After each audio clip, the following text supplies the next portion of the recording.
I could never be a sidekick. Rocket J Squirrel, Morocco Mole. But I could never be a sidekick, side chick, or anything on the side. Minute Mouse. I am full on. You understand? Get that picture. Memorize it. Memorex it. Because that's how I do. So you could never be a side what? I could never be a side chick, side piece, or a side chick. I want to say side piece, you know. I But can never be anything for you. I am too good to be a side. I'm a full-on entree. Booyah. What you say about that?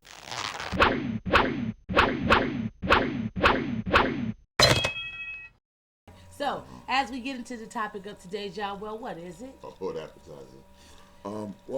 First of all, I want to do this. You know, with our economical system, we need to do a PSA about stalking. They got laws against stalking. Because of you, Joel. They never even knew who you were. You were just the delivery man. No.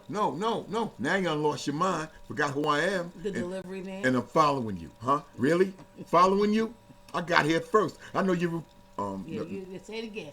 You know the routine. So we like to say congratulations to Run DMC. And I really don't. Why? Well, it's a wonderful accomplishment, and I was well deserved. I was just trying to get you to be quiet. Obviously, the Grammy Awards. The only reason they ain't giving that shit to Macklemore is because he ain't been in the game long enough. But trust me, next year they'll be trying to give him a longevity award and a lifetime achievement award for making. Are they even playing him anymore? Yeah, he ain't going nowhere. You see him doing commercials with NFL players? I know he has the licensing deals, but I was just thinking. That's all he needs. No, but I was thinking, and I was just thinking, it popped up in my head today.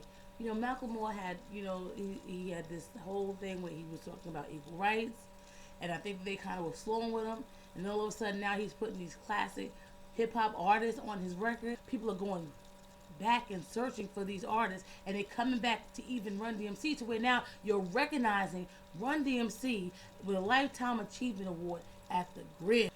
If you were going to give a Lifetime Achievement Award to any hip-hop group, it would have to be Run DMC, because they kicked down, what he say, we kicked down doors, you know, and they really did, and they didn't slam the door shut behind them. No. They left the door open so that many of us could come through. They bridged that gap between, you know, us and mainstream. And they brought everything together. Absolutely. And so what happens is, if you're going to give it to anybody, you have to give it to them.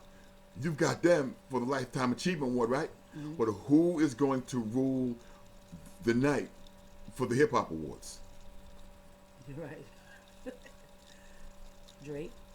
Nah. Macklemore. Well, hold on, Drake. Macklemore. And I don't think Drake's going to be mentioned. The Grammys are so political that you've got dentists voting for best hip hop, and they don't know anything about hip hop. True.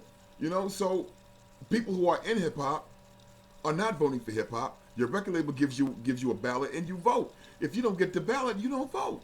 True. And it doesn't cost you anything because you're already in the industry. Right. Other people pay a fee to be on that academy to vote, and these people are not your peers. It's like you doing something to somebody in the hood. Ain't a white soul around, and now you on trial. Don't nobody look like you. And employing and bringing into the fold, into the family of that genre, Jam Master Jay's son.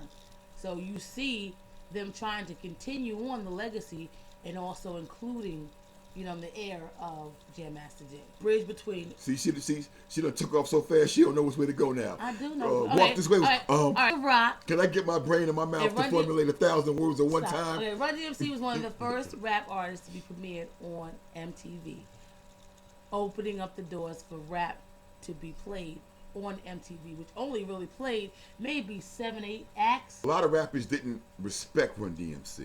People was like, man, they can't rhyme. Look at that. That's like, listen to that cadence.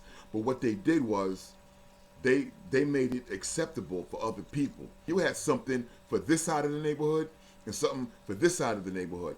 And on one side of the tracks they was rocking this, on one side of the tracks they was rocking that. So the genius of it is when they got with Aerosmith and as a cohesive unit, right? But in the video, it was like they had beef. Like, do you believe this? And I told somebody that Run DMC revitalized Aerosmith's career. Absolutely. And they said, no, they didn't. Yes, Aerosmith would have been. I'm like, yo, you crazy. Nobody was thinking about Aerosmith by that time. Aerosmith hadn't made a record since the 70s. They was drugged out and everything else. But Walk This Way was something that we always used. And what people didn't know was that DJs, for blacking out their records, you didn't know what it was. Next year, I promise you, it's going to be Macklemore win every category. Plus, we're going to give him the Lifetime Achievement Award. No, we're going to give it to Eminem. They're going to give Eminem. No, I'm sorry, not Eminem. They're going to give it to Vanilla Ice. No. They're going to give Eminem the I Started This Shit Award. And they're going to give the Lifetime Achievement Award next year to Vanilla Ice. He's going to be the father of hip hop.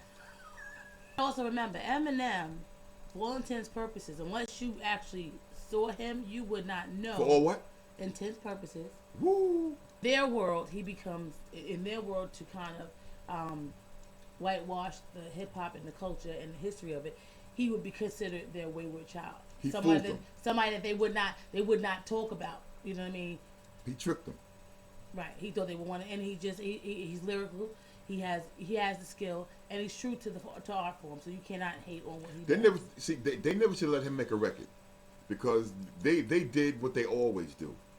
If it's white, it must be right. We're gonna promote this till they got a load of what he was saying, and then it was too late because white America, the kids had been exposed to it already. Right. But when you look at Run DMC and their body of work, they still to this day are relevant, and when they come out, they still doing arenas, still doing stadiums, still going hard. And by the way, it was a wonderful thing to see PE back in stadiums on this last tour.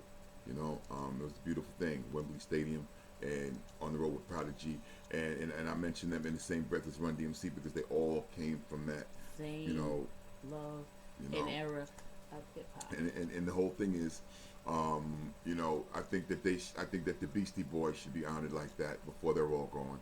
Run DMC, I'm just glad that you two guys are still here and alive to enjoy this, because too many times when they give somebody something, they're gone.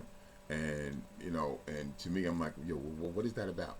It's like, the Rock Hall of Fame. Somebody died 20 years ago. You just now, what the fuck is what? I'm dead. That's like, don't give me roses when I die. Let me smell them now. All right, so we'd like to thank you for coming out to another episode of the Jah and Pint Show. Catch us every Tuesday, rapstation.com. Hit us up on Jah and Pint Gmail, Jah and Pint Twitter, and Jah and Pint Facebook. Let us know what you think. And the next time you see Hair Punch, she's going to be looking like this. Popcorn. No, I won't. Yes, you will. No, I won't. Mm-hmm. Those random acts of thoughts come from Jah. Should have seen a Christmas morning. What you doing out here in front of the corner store, Pint? Get some eggnog. The store was closed. The store wasn't even open. Listen, so we love you. Thank you for coming out. Peace. So what you got in your hand, Pint? What's that?